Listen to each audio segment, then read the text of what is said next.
नमस्कार, वंदे मातरम। कैसे हैं आप सभी? उम्मीद है बहुत बढ़िया होंगे। आज हम फिजिक्स के बहुत ही इंपॉर्टेंट टॉपिक पर बात करेंगे, वेक्टर। और वेक्टर से रिलेटेड जितनी भी कॉन्सेप्ट हैं वो आज की इस क्लास में आपको हम समझाएंगे। ये वीडियो केवल 11th के बच्चों के लिए नहीं है या केवल फिजिक्स के बच्चों के लिए नहीं है। जो बच्चे मैथमेटिक्स जिनका सब्जेक्ट है वो भी इस वीडियो को देख सकते हैं, क्योंकि ये जो वेक्टर है ये मैथ का भी टॉपिक है और फिजिक्स का भी टॉपिक है बच्चों। ठीक है, तो 11th 12th दोनों क्लास के लिए इंपॉर्टेंट है। अगर कोई हायर क्लास में है या फिर कोई कॉम्पिटिटिव एग्जाम की तैयारी कर रहा है तो वहां भी कभी कभी वेक्टर्स के क्वेश्चन बन जाते हैं। तो यहां से यानी आज की इस क्लास से आपके सारे कॉन्सेप्ट क्लियर होंगे। वेक्टर क्या होता है, वेक्टर का निरूपण क्या होता है, सदिश का निरूपण क्या होता है, सदिश का परिमाण क्या होता है, स्थिति सदिश, सदिशों का योग, सदिशों का घटाना, सदिशों का अदिश गुणन और सदिशों के बीच का कोण, साथ ही साथ प्रैक्टिस क्वेश्चन, ये सारी चीजें आज की इस वीडियो में हम कंप्लीट करेंगे। उम्मीद है आज की वीडियो आपके लिए काफी हेल्पफुल रहेगी। चलिए शुरू करते हैं। सदिश क्या होता है सबसे पहले हम ये समझेंगे। देखिए, सदिश होता क्या है? सदिश राशियां और अदिश राशियां आप सभी जानते हैं। सदिश राशियां ऐसी राशियां होती हैं कि भाई जिनका अर्थ तभी पूरा होता है जब उनके परिमाण के साथ साथ दिशा भी बताई जाए। जैसे मैं आपसे कहूं कि भाई 5 न्यूटन का बल लगाइए, या मैं आपसे कहूं कि भाई 3 किलोमीटर दूर जाइए, तो आपका क्वेश्चन स्वाभाविक मेरे से ये होगा कि सर 3 किलोमीटर मुझे जाना तो है, बट किस दिशा में जाना है, कहां जाना है। यानी मैंने जो अपना सेंटेंस बोला वो परिमाण बताया, उसमें केवल आपको परिमाण बताया कि भाई 3 किलोमीटर चलना है, लेकिन उसका अर्थ पूरा नहीं हुआ जब तक मैं आपसे ये नहीं कहूंगी भाई 3 किलोमीटर आपको पूर्व में चलना है, 3 किलोमीटर उत्तर चलना है, या फिर आपको 3 किलोमीटर इधर जाना है। कोई डायरेक्शन हमने नहीं दी है, इसलिए इस राशि का अर्थ पूरा नहीं हुआ है। ये अभी सदिश राशि नहीं है, लेकिन जैसे हम इसमें डायरेक्शन ऐड कर देते हैं तो फिर ये सदिश राशि बन जाती है। जैसे मैं आपसे कहूं कि भाई आप 3 किलोमीटर पूर्व दिशा में चलिए, तो फिर आपके पास एक निश्चित दिशा है, आपको 3 किलोमीटर चलना है, लेकिन कहां चलना है? पूर्व दिशा में। तो ऐसी राशियां जिनका अर्थ केवल तभी पूरा होता है जब परिमाण के साथ साथ उनकी दिशा बताई जाए, तो उन्हें हम सदिश राशियां कहते हैं। और सदिश का निरूपण आज हम सीखेंगे, सदिश के बारे में सारी चीजें सीखेंगे। यहां पर हमने एक समतल लिया है जिसमें एक्स अक्ष है और वाई अक्ष है। एक्स अक्ष की दिशा को प्रदर्शित करने के लिए हम आई कैप का प्रयोग करते हैं, इसको आई कैप पढ़ा जाता है। और वाई अक्ष की दिशा को प्रदर्शित करने के लिए हम जे कैप को प्रदर्शित करते हैं, या जे कैप के द्वारा वाई अक्ष की दिशा को प्रदर्शित करते हैं। क्योंकि ये समतल है, लेकिन हमें त्रिविमीय ज्यामिति में भी सदिश को समझना होता है, तो तीसरा अक्ष हम जेड लेते हैं जो कि ऊंचाई को दर्शाता है। ये तीसरा अक्ष हमने जेड लिया और जेड की दिशा को के कैप द्वारा दर्शाया जाता है।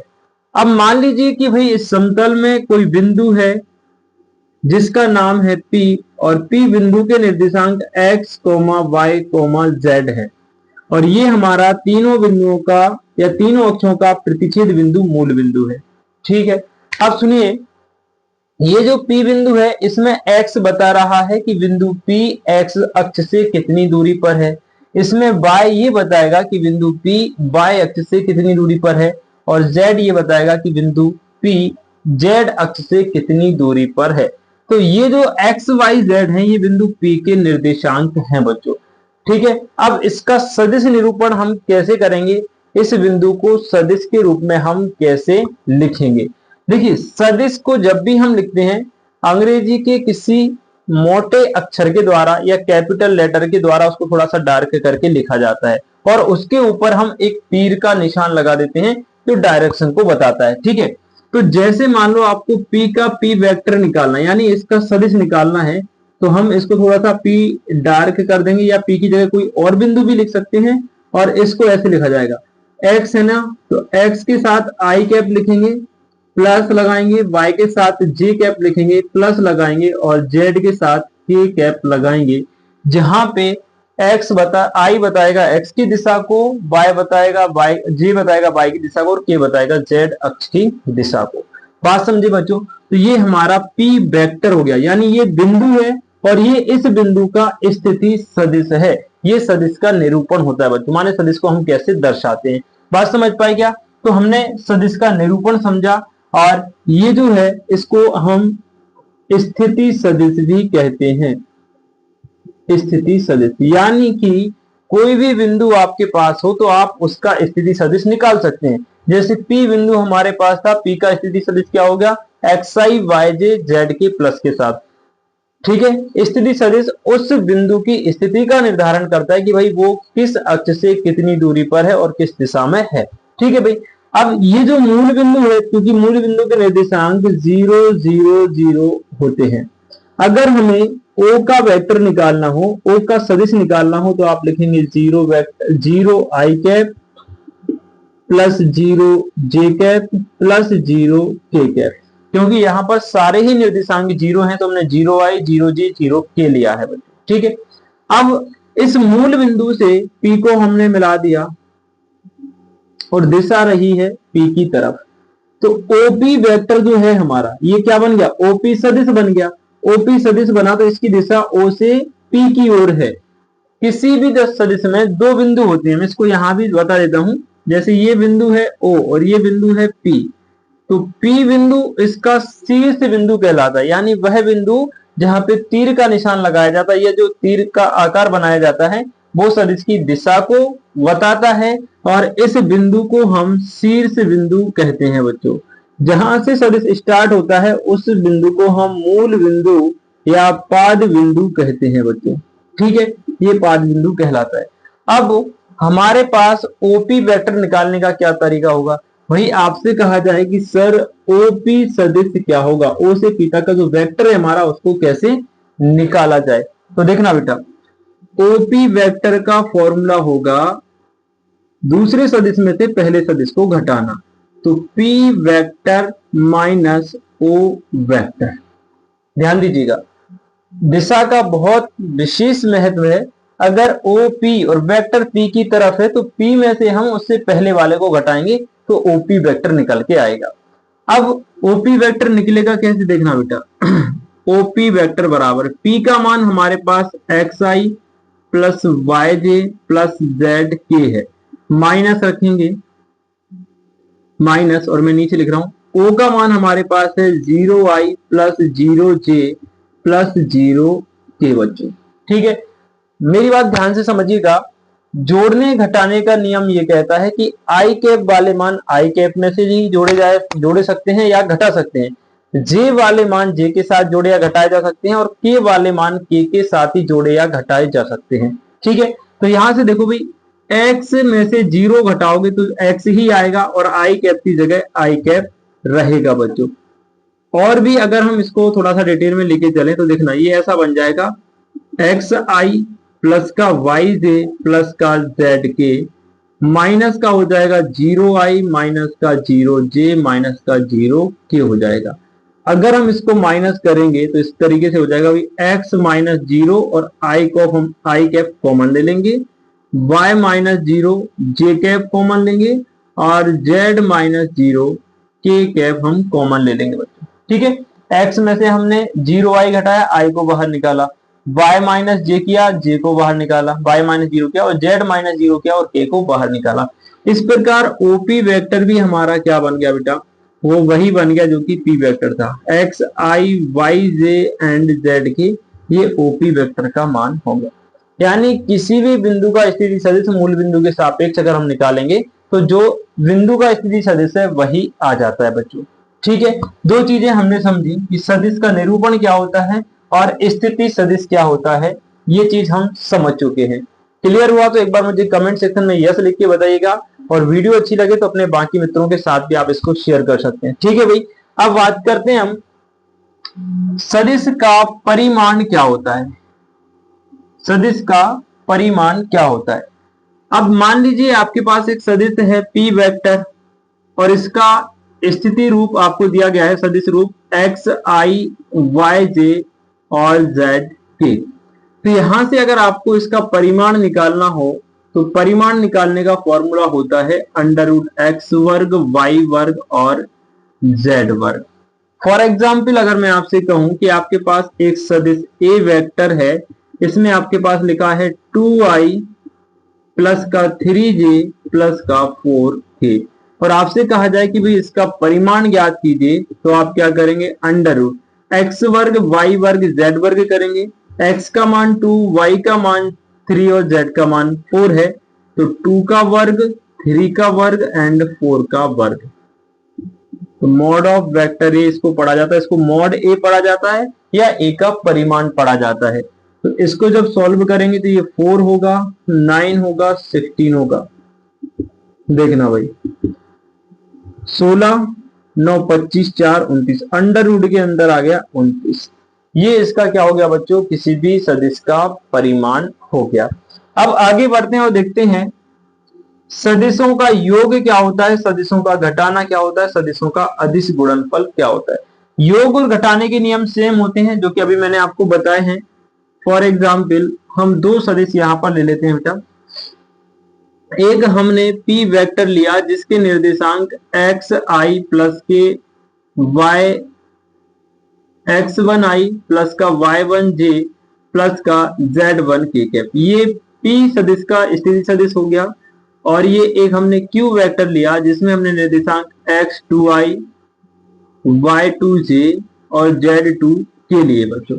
अब आपको इनका गुणा करना है, सॉरी जोड़ना है, आपको p vector plus q vector ज्ञात करना है। तो क्या करेंगे भाई, x i cap x1i y1j and z1 k plus x2i plus y2j plus z2 ठीक है। तो अभी मैंने आपको बताया था कि भाई p i वाले में i वाला मान जुड़ता है, j कैप वाले में j कैप वाली वैल्यू जुड़ती है और k कैप वाले में k कैप वाली वैल्यू ऐड करते हैं, जोड़ते हैं। ठीक है, यहाँ देखो x1i और x2i इनको पास पास में लिख देंगे, x1i cap plus x2i cap, फिर लिखेंगे y1j cap plus y2j cap, कहा गया y1j कैप और y2j कैप, एंड लास्ट में क्या बच रहा है z2k cap z1k cap plus का z2k cap. p vector plus का q वेक्टर बराबर क्या हो जाएगा, देखो दोनों में से i कॉमन लेंगे बेटा तो क्या बनेगा x1 plus x2 i cap, यहां बन जाएगा y1 plus y2 j cap common ले लेंगे और लास्ट में बन जाएगा z1 प्लस का z2 और यहां पर k कैप कॉमन आ जाएगा। ये स्टैंडर्ड फॉर्म है इनका, ये मानक रूप है, ये फॉर्मूला है बच्चों। इसके ही आधार पर आप कोई सा भी क्वेश्चन डायरेक्ट सॉल्व करेंगे, इतना लंबा नहीं करना हमको, मैं सिर्फ आपको बेसिक समझा रहा हूँ। क्वेश्चन जब प्रैक्टिस करवाऊंगा तो आपको तुरंत समझ में आएगा कि कैसे हम कर सकते हैं। फॉर एग्जाम्पल एक उदाहरण मैं आपको बता ही देता हूं कि मान लीजिए आपके पास p वेक्टर बराबर 2i प्लस का 7j और माइनस का 2k कैप है, या प्लस का ही ले लो, और एक वेक्टर q है जिसमें आपके पास 3i प्लस का 4j और प्लस का k कैप है। अब इसमें आपको दोनों को ऐड करना है, यानी आपको ज्ञात करना है कि p vector plus q vector का मान कितना होगा। तो आप क्या करेंगे भाई, 2i 7j 2k लिखेंगे प्लस यहां दूसरा वाला रखेंगे हम 3i प्लस का 4j प्लस का k। तो देखना बेटा p प्लस q, अब डायरेक्ट जोड़ने का क्या नियम है, i वाले मान में i वाला मान जोड़ देंगे, 2i में 3i जोड़ो कितना हो गया 5i, 7j में 4j जोड़ेंगे 11j हो जाएगा, और 2k में 1k जोड़ेंगे तो 3k हो जाएगा। यानी डायरेक्ट जोड़ देंगे, 2 और 3 कितना हो गया बेटा 5, और यहाँ क्या लिख देंगे i, क्या लिखा था हमने x1 प्लस x2 i, तो x1 का मान 2 x2 का मान 3, तो 2 प्लस 3 5 हो गया और बाद में हमने ये i लिख दिया। इसी प्रकार से y1 प्लस y2 यानी 7 प्लस 4 कितने हो गए 11, बाद में क्या लिखना है j, तो यहाँ लिखिए j। फिर देखो भाई 2 प्लस का, अब k के साथ में कुछ नहीं है 1, तो 2 और 1 कितना हो जाएगा 3 और कितना हो जाएगा k कैप, ये आंसर हो जाएगा बच्चों। बात समझे, एक बार मुझे कमेंट सेक्शन में यस लिखिए कि हाँ भाई समझ गए। ठीक है, खैर बात करते हैं सदिशों की, योग की हो गई, सदिशों के घटाने की बात करते हैं कि घटाने का क्या नियम होता है। ठीक है, सब कुछ सेम है, यही उदाहरण और यहीं पे हम घटाना कर देंगे। ये p वेक्टर हो गया, ये q वेक्टर हो गया, केवल हमें प्लस की जगह माइनस कर देना है। यहाँ पर देखो ये p का मान है x1 y1 z1, इसके बाद यहाँ से बेटा हमारा q1 लग गया, तो हमने P1 फिर क्या लिखा माइनस, अब Q1, Q का जो मान है वो ब्रैकेट में लिखना पड़ेगा, क्योंकि अगर माइनस का चिन्ह आ रहा है तो उसके पहले ब्रैकेट लगाना जरूरी है। ठीक है भाई, तो हमने ब्रैकेट लगाया, x2 y2 z2 ये Q का मान रख दिया। अब देखो भाई x1 प्लस का है लेकिन माइनस का अंदर गुणा करेंगे तो x2 किसका हो जाएगा, माइनस का हो जाएगा। y1j प्लस का है लेकिन माइनस अंदर जाएगा तो y2j माइनस का हो जाएगा। इसी प्रकार z1 के प्लस का रहेगा लेकिन z2 के किसका हो जाएगा, माइनस का हो जाएगा बच्चों। तो यहाँ जहां जहां प्लस है ना बेटा, x1 माइनस x2 ये माइनस हो जाएगा, यहां पर भी क्या हो जाएगा माइनस, और यहां पर भी क्या हो जाएगा माइनस हो जाएगा। तो ये दो सदिशों के अंतर का फॉर्मूला बच्चों बन जाएगा, और इसी फॉर्मूले की सहायता से आप कोई सा भी क्वेश्चन तुरंत कर सकते हैं। ठीक है, अब उदाहरण भी हमने यही ले लिया भाई। तो देखो ये P वेक्टर है, ये Q वेक्टर है, हमें यहाँ पे क्या निकालना है, P माइनस Q निकालना है। ये P का मान रखा, यहाँ पे आ जाएगा माइनस, और ये हमने Q का मान रख दिया। तो अब डायरेक्ट करेंगे, देखना बेटा, x1 में से x2 घटाना है, 2i में से 3i घटाओगे तो माइनस का i बचेगा। ध्यान समझना, 2i प्लस का है, 3i माइनस का है, तो 2 में से 3 घटाओगे तो क्या बचेगा, माइनस का i कैप बचेगा। माइनस का अंदर गुणा करेंगे तो ये माइनस, ये माइनस, ये माइनस, सभी माइनस हो जाएंगे ना। ये चलो एक लाइन और मैं यहाँ पे बढ़ा देता हूँ, मैं पहले चेक कर लूँ यहाँ नीचे दिख रहा है या नहीं, फिर मैं आपको एक लाइन नीचे ही समझा देता हूँ। चलिए दिख रहा है, कोई दिक्कत नहीं। तो यहां से आप देखेंगे P vector minus Q vector बराबर 2i माइनस का 7j एंड प्लस का 2k, माइनस का अंदर गुणा होगा तो माइनस का 3i माइनस का 4j और माइनस का k कैप हो जाएगा। अब डायरेक्ट ही घटा दो, देखो भाई 2i में से 3i घटाओगे कितना आएगा बेटा, कितना आएगा, माइनस का i कैप आएगा। माइनस के 7j, सॉरी ये प्लस के थे, प्लस के 7j में से प्लस के माइनस के 4j घटाओगे तो प्लस का कितना आएगा, 3j आएगा। 2k में से 1k घटाओगे तो कितना आएगा बेटा, प्लस का k बचेगा। ये आपका अंतर हो जाएगा। बात समझी भाई? अगर बात समझ गए तो एक बार मुझे कमेंट में यस लिखिएगा कि हाँ सर यहाँ तक की कहानी तो समझ में आ गई, और यहाँ तक अगर आप अच्छे से समझ गए बच्चों तो आगे की कहानी तो इससे भी ज्यादा आसान है, आगे आपको बहुत मजा आने वाला है। ठीक है, चलिए आगे हम बढ़ते हैं, और अगला जो हमारा टॉपिक है वो बहुत ही महत्वपूर्ण है, सदिशों का अदिश गुणनफल, जिसको हम डॉट गुणनफल भी कहते हैं, और इसको डॉट के माध्यम से ही दर्शाया जाता है। उसके बाद हम कोण सीखेंगे और कुछ अभ्यास प्रश्न भी आपको करवाएंगे। अब यहाँ पे सदिशों के दो गुणन होते हैं, एक अदिश गुणन और एक सदिश गुणन। सदिश गुणन के लिए हम अलग से वीडियो बनाएंगे, क्योंकि वो छोटा टॉपिक नहीं, वो अपने आप में बड़ा टॉपिक है, तो उस पर एक अलग वीडियो बनाएंगे। नेक्स्ट वीडियो उसी की हो सकती है। ठीक है, खैर अब बात करते हैं कि भाई सदिशों का अदिश गुणन या डॉट गुणन क्या होता है, कैसे हम इसको निकाल सकते हैं। सबसे पहली बात, सदिशों का जो अदिश गुणनफल होता है वो किसी अदिश राशि को व्यक्त करता है।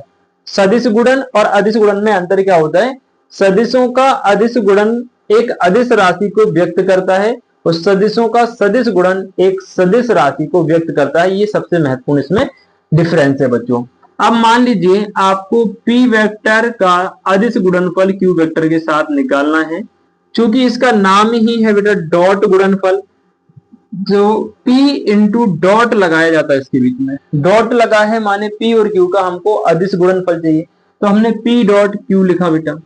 ठीक है, इसके बाद हम इनका गुणा करेंगे, तो x1 i cap plus y1 j cap plus z1 k cap, फिर बीच में लगाएंगे डॉट, ये तो P वेक्टर का मान हो गया। डॉट के बाद आपका Q वेक्टर का मान आएगा x2 i plus y2j plus z2k। ठीक है, अब दोनों सदिशों का गुणा करने के कुछ नियम होते हैं, वो मैं आपको बता रहा हूं, और उसके लिए मुझे थोड़ी सी जगह चाहिए, तो यहां से ये सारी चीजें हटा रहा हूं, क्योंकि बस सदिश का कोण रह गया, तो वो इसके बाद बताऊंगा, और अभ्यास प्रश्न। ठीक है, चलो इतनी जगह हम यहां से क्लियर करते हैं।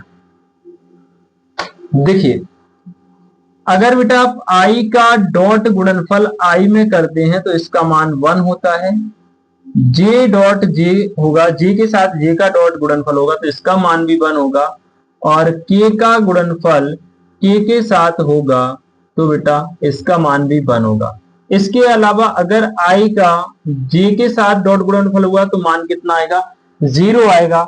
यानी i का i के साथ 1 होगा, j का j के साथ 1 होगा, k का k के साथ 1 होगा। लेकिन i का j और k में से किसी के साथ आए तो 0 हो जाएगा, j का i और k किसी के साथ में आ जाए तो 0 हो जाएगा, और k का i और j किसी के साथ में जाए तो 0 हो जाएगा। कहने का मतलब i को अगर j के साथ मल्टीप्लाई करेंगे 0 हो जाएगा, i को अगर हम k के साथ मल्टीप्लाई करेंगे तो भी 0 हो जाएगा, अगर हम j को i के साथ मल्टीप्लाई करेंगे 0 हो जाएगा, j को अगर हम k के साथ मल्टीप्लाई करेंगे 0 हो जाएगा, k को अगर हम i के साथ डॉट गुणनफल करेंगे 0 हो जाएगा, k को अगर हम j के साथ डॉट गुणनफल करेंगे क्या हो जाएगा, 0। ये बहुत काम की चीजें हैं, इनको आप नोट करिएगा। यानी जितनी भी चीजें मैंने आपको बताई हैं सारी चीजें आपको नोट करनी है, ये बहुत इंपॉर्टेंट है सही तरीके से चीजों को समझने के लिए और आगे उनको याद रखने के लिए, ठीक है। अब इनको हम कैसे अप्लाई करेंगे वो आप यहाँ पे समझिए। हमें निकालना है p vector dot q vector बराबर, देखो भाई x1 i कैप का गुणा इस पूरे के साथ होगा। यानी अगर हम डिटेल में समझना चाहें तो x1 i कैप और इस x1 के साथ ये पूरा कोष्टक आ जाएगा, यानी कि x2 i cap plus y2 j cap plus z2 k cap, फिर plus y1 j cap y1 j cap, इसके साथ इन सबका गुणा होगा, यानी कि x2i plus y2j plus z2k, फिर प्लस में क्या बचा z1k, तो z1k कैप यहाँ आ जाएगा x2i y2j और z2k आ जाएगा बच्चों। अब गुणा करने का तरीका समझना बेटा, देखिएगा क्या बनता है आपके पास, आप x1 i कैप का गुणा x2 i कैप में करेंगे तो x1 का x2 में कितना हो गया, x1 x2, लेकिन i का i के साथ देखो मैं यहाँ एक करके बता रहा हूं, सब में यही नियम होगा लागू, देखना x1 i cap dot x2 i cap, तो भाई x1 का x2 में तो x1 x2 हो गया, लेकिन यहाँ i डॉट i आ गया ना भाई, i डॉट i का i के साथ मल्टीप्लाई क्या होता है, 1 होता है, तो 1 को लिखने की आवश्यकता नहीं, सीधा आप ऐसे ही छोड़ देंगे x1 इंटू x2। बात समझे, तो हम यहाँ पे वही कर रहे हैं, x1 का x2 में x1 x2, i का i में 1 हो गया, फिर देखना बेटा प्लस x1 का y2 में क्या होगा, x1 y2, लेकिन i का j में होगा तो इंटू में क्या आएगा, 0, और इंटू में 0 आ गया तो ये पूरा ही मान क्या हो जाएगा बच्चों, 0 हो जाएगा। यही चीज आपको समझनी है, ठीक। तो सीधा मान हम क्या रखेंगे, 0 रख देंगे, क्योंकि देखना x1 y2 i dot j का मान 0 तो पूरा मान 0 हो जाएगा। इसी प्रकार से x1 z2 i का डॉट k के साथ होगा तो क्या आएगा, 0 आएगा। फिर देखो ना ये वाला प्लस y1 x2 और j डॉट i, तो j डॉट i का मान कितना है, 0, जब 0 एक जगह आ गया तो पूरा मान बेटा 0 हो जाएगा, प्लस y1 y2, यहां देखना y1 y2 और j डॉट j, यानी j का j के साथ मल्टीप्लाई होगा तो 1 आएगा, और इसमें 1 का मल्टीप्लाई होगा तो ये ऐसे ही रहेगा, plus y1 z2 j into k क्या हो जाएगा, 0। इसी प्रकार इसको देखना बेटा z1 x2 हो जाएगा, और k का i के साथ 0 है तो पूरा 0 हो जाएगा, z1 y2, लेकिन k का j के साथ 0 होता है तो ये भी 0 हो जाएगा, फिर z1 z2 और k का k के साथ 1 होता है तो यहां बन जाएगा z1 z2 और k डॉट k क्या हो जाएगा, 1 हो जाएगा। यानी कि एक चीज समझ में आ गई हमको यहां से कि p डॉट q का मान सीधा सीधा x1 x2 plus y1 y2 plus z1 z2 होता है, और इस तरीके से आप किन्हीं भी दो सदिशों का अदिश गुणनफल बहुत आसान तरीके से और जल्दी कर सकते हैं। सीधा सीधा अगर ये दो अदिश सदिश आपके सामने हैं तो इनका जो अदिश गुणनफल होगा तो सीधा क्या करेंगे, p डॉट क्यू निकालने के लिए x1 x2 plus y1 y2 plus z1 z2, ये रामायण करने की जरूरत नहीं है, ये सिर्फ और सिर्फ आपको समझाने के लिए मैंने बताइए कि आपका कंफ्यूजन यहां से क्लियर हो जाए। क्लियर, चलिए अब हम एक एग्जाम्पल देख लेते हैं, प्रैक्टिस क्वेश्चन देख लेते हैं, अदिशों का गुणनफल, फिर हम cos थीटा भी निकालेंगे बेटा। ठीक है, क्लियर हो गया? चाहे तो आप इसका स्क्रीनशॉट ले लीजिए, ये सारी चीजें बहुत महत्वपूर्ण है।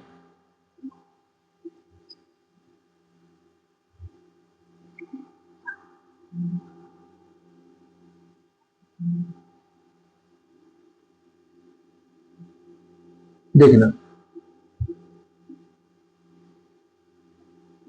ये चीज, अब मान लीजिए आपके पास एक पी वेक्टर है जिसमें आपको दिया है 2i प्लस का 3j प्लस का 5k, एंड एक आपके पास क्यू वेक्टर है जिसका स्थिति सदिश आपके पास है 3i प्लस का 4j प्लस का 9k। आपसे पूछ रहा है बेटा p vector dot q vector निकालिए, यानी p और q का अदिश गुणनफल ज्ञात कीजिए। क्या करोगे? देखो मैंने क्या बताया था, इस p डॉट q का मान, चलो एक बार लिख लो सीधा, 2i प्लस का 3j प्लस का 5k, बीच में डॉट लगाएंगे, यहां लिखेंगे 3i प्लस का 4j प्लस का 9k। अब देखना बेटा 2i का 3i में होगा तो 3 दूनी 6, i डॉट i 1 हो जाएगा। ध्यान से समझिए बेटा, नहीं तो कंफ्यूज हो जाओ। 2i का किसमें होगा? 3i में, तो 3 दूनी कितना हो जाएगा? 6, i डॉट i क्या होता है? 1, तो उस 1 को लिखने की जरूरत नहीं है। फिर 2i का 4j में 0 हो जाएगा, लिखने की जरूरत नहीं है। 2i का 9k में क्या हो जाएगा? 0, प्लस 3j का किस में होगा? 4j में डायरेक्ट। इसमें करनी नहीं है, इसमें भी नहीं करना। i का i वाले के साथ, j का j वाले के साथ, k का k वाले के साथ, क्योंकि बाकी सब 0 हो जाते हैं तो करने से कोई फायदा नहीं। तो सीधा हम 3j का 4k में करेंगे तो संख्या का गुणा संख्या में 4 या 12, j का j में 1 हो जाता है तो 12 इंटू 1 यानी 12 ही आएगा। 5 का गुणा 9 में हो जाएगा, 5 9 में 45, और k का k में करेंगे तो 1 हो जाएगा, 1 लिखने की जरूरत नहीं है। यानी कि हमारे पास p डॉट q बराबर कितना आ गया? 12 6 18, और 18 जोड़ दो 45 में, 55 65 65 में से 2 हो जाएगा 63, इसका आंसर आ जाएगा। और मैंने आपसे स्टार्टिंग में ही एक चीज बोली थी कि भाई दो सदिशों का अदिश गुणनफल किसी अदिश राशि को व्यक्त करता है। तो ये जो राशि है 63, ये कैसी है बच्चों? अदिश है।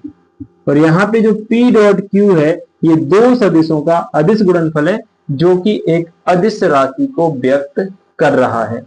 बात समझ गए बेटा? तो हमने सदिशों का अदिश गुणनफल समझ लिया, अब हम सदिशों के बीच कोण की बात करते हैं।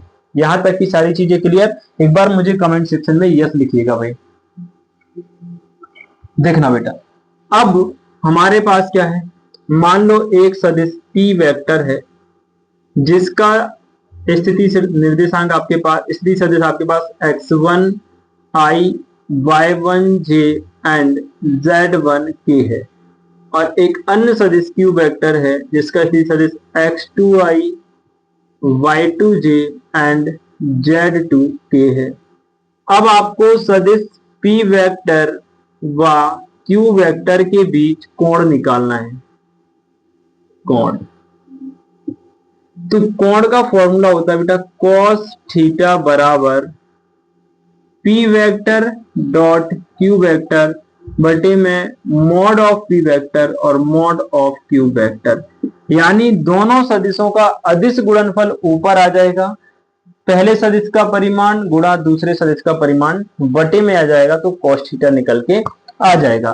कहने का मतलब पहले अगर आपको इसका कोण चाहिए तो पहले आप p वेक्टर निकालो बेटा, सॉरी p का मॉड निकालो, यानी p का परिमाण। p का परिमाण मैंने अभी आपको बताया था कि अंडर रूट में x वर्ग प्लस y वर्ग प्लस z वर्ग होता है।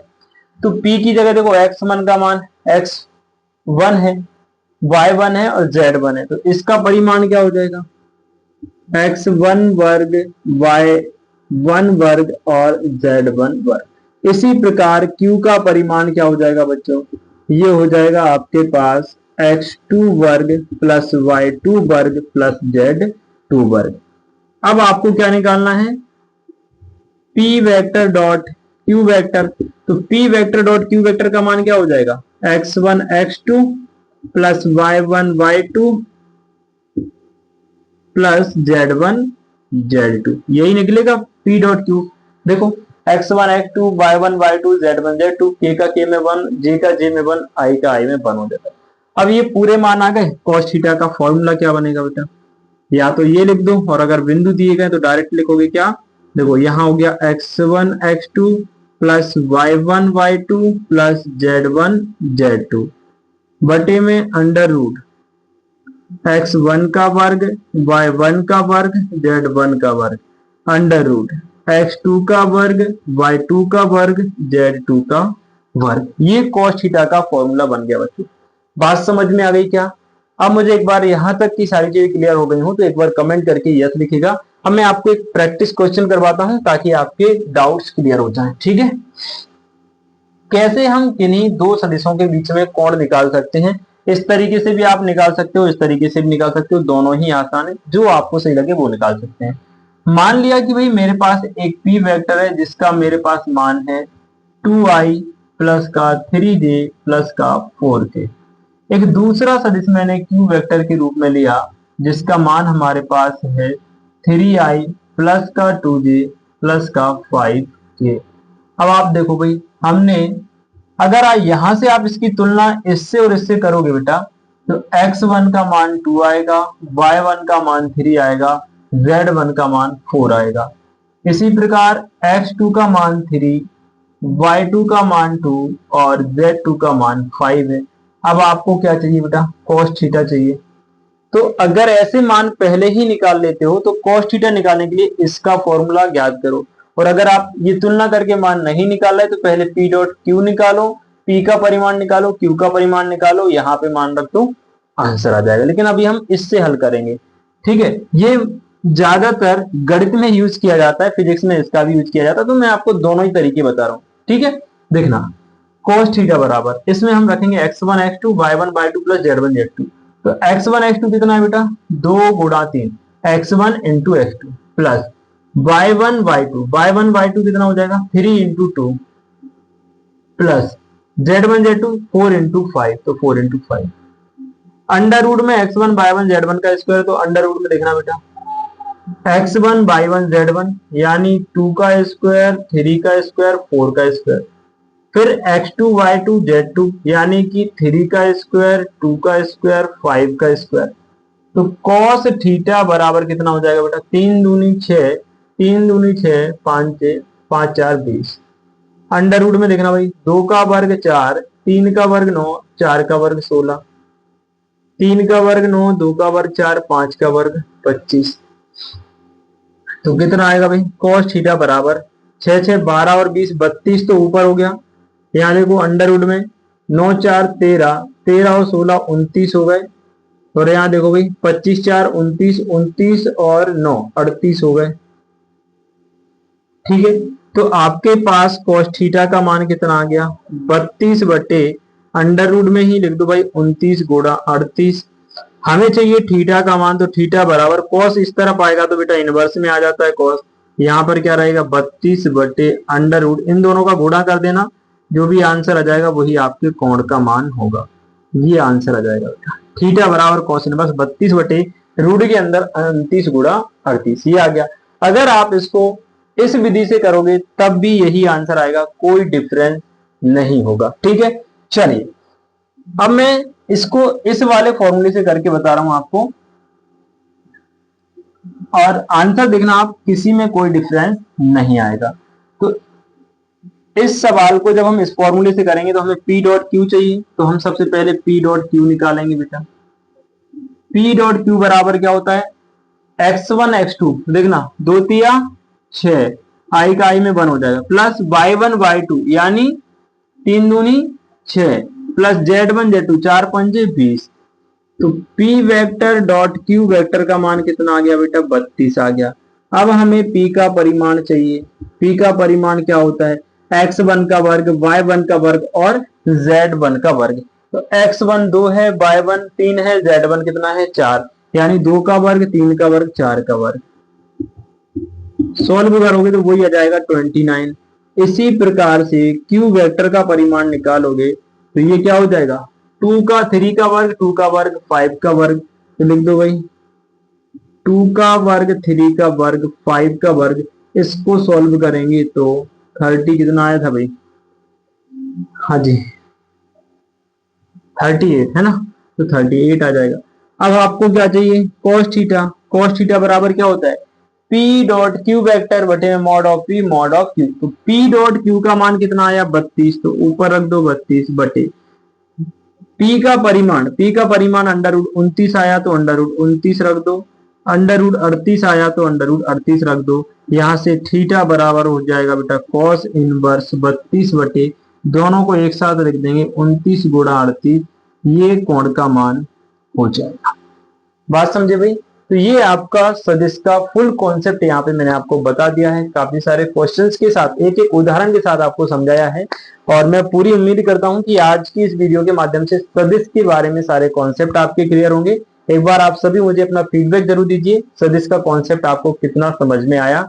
और नेक्स्ट वीडियो में हम आपको सदिशों का सदिश गुणनफल सिखाएंगे, लेकिन उसके साथ ही इसके बहुत सारे क्वेश्चंस भी लेके आएंगे जो कि आपके जो है प्रैक्टिस करवाएंगे और आपके कॉन्सेप्ट को और ज्यादा बेहतर बनाएंगे। ठीक है, मिलते हैं जल्दी नेक्स्ट वीडियो में, तब तक के लिए खुश रहें, मस्त रहें, बाकी पढ़ते रहें। जय हिंद।